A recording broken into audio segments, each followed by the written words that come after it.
পুরো রমজান জুড়ে চলে বিভিন্ন ব্লগার এবং শখের রাঁধুনিদের বিভিন্ন রেসিপি শেয়ার।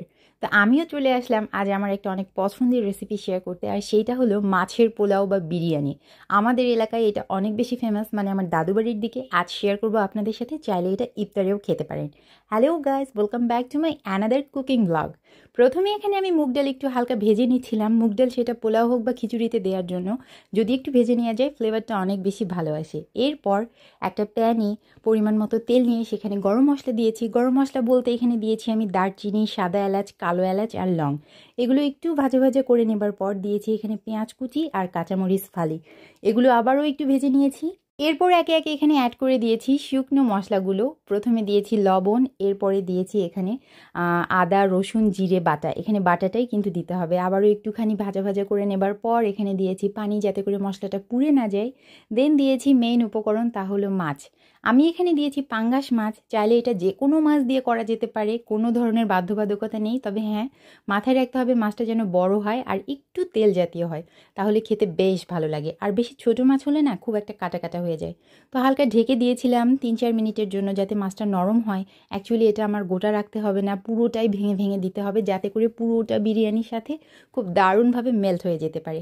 এবার এখানে আমি অ্যাড করেছি রাঁধুনি বিরিয়ানি মশলা। এটা অপশনাল, আমি অ্যাড করি, বাট আমাদের এলাকার যেটা অথেন্টিক রেসিপি সেখানে কিন্তু এটা কখনোই দেয়া হয় না।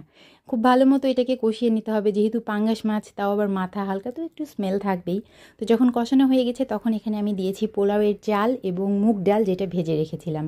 এটা কিন্তু চাইলে ভাতের সেদ্ধ চাল দিয়েও করা যেতে পারে, বেশ ভালো লাগে খেতে, একটা পোলাও পোলাও ফ্লেভার আসে। ব্যাস ভালো মতো ভাজা যখন হয়ে গিয়েছে তখন দিয়েছি পানি।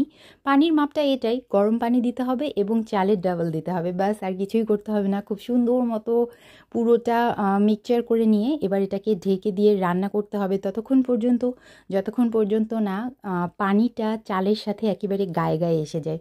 তো এই তো আমি এবার যখন ঢাকা খুলেছি প্রায় হবার পথে, এবার একটু নেড়ে দিতে হবে। পোলাও বিরিয়ানি কিন্তু খুব একটা নাড়তে হয় না, নাড়লে চালটা ভেঙে ভেঙে যায়। ব্যাস রান্না কমপ্লিট, ঢেকে দিয়েছিলাম। যা দারুণ একটা স্মেল বেরোচ্ছিল। এটাতে এক্সট্রা কোনো বেরেস্তা দিতে হয় না, কোনো ঘি দিতে হয় না, কিচ্ছু না। প্রচুর লাইট একটা ফুড। আপনারা চাইলে এটা ইফতারিতে খেতে পারেন। যারা মাছ পছন্দ করেন তাদের জন্য এটা খুব ভালো একটা অপশান হতে পারে। আর পোলাও বিরিয়ানি খিচুড়ি কখনোই ঠান্ডা করে খেতে নাই, আমি তো সাথেই উঠিয়ে নিয়েছি। এটার সাথে না কিছুই লাগে না, মানে সাইড ডিশ কিচ্ছু লাগে না। লেবু আর পেঁয়াজ এটাই কিন্তু আমার জন্য এনাফ। আর কাঁচামরিচ নিছি দেখতে একটু সুন্দর লাগার জন্য। ব্যাস আর কিছুই না, গরম গরম খেয়ে নিতে হবে। অনেকেই নাক ছিটকাবেন, পাঙ্গাস মাছ, তার উপর আবার মাছের বিরিয়ানি, তাও আবার হয়। এমনিতেই আমাদের উত্তরবঙ্গের অনেক খাবারকে নিয়ে অনেক মানুষ খুব হেলাছেদা করে। সে যা পারে তাই করুক, যেটা হালাল খাবার সেটা তো খাবোই। Thank you so much for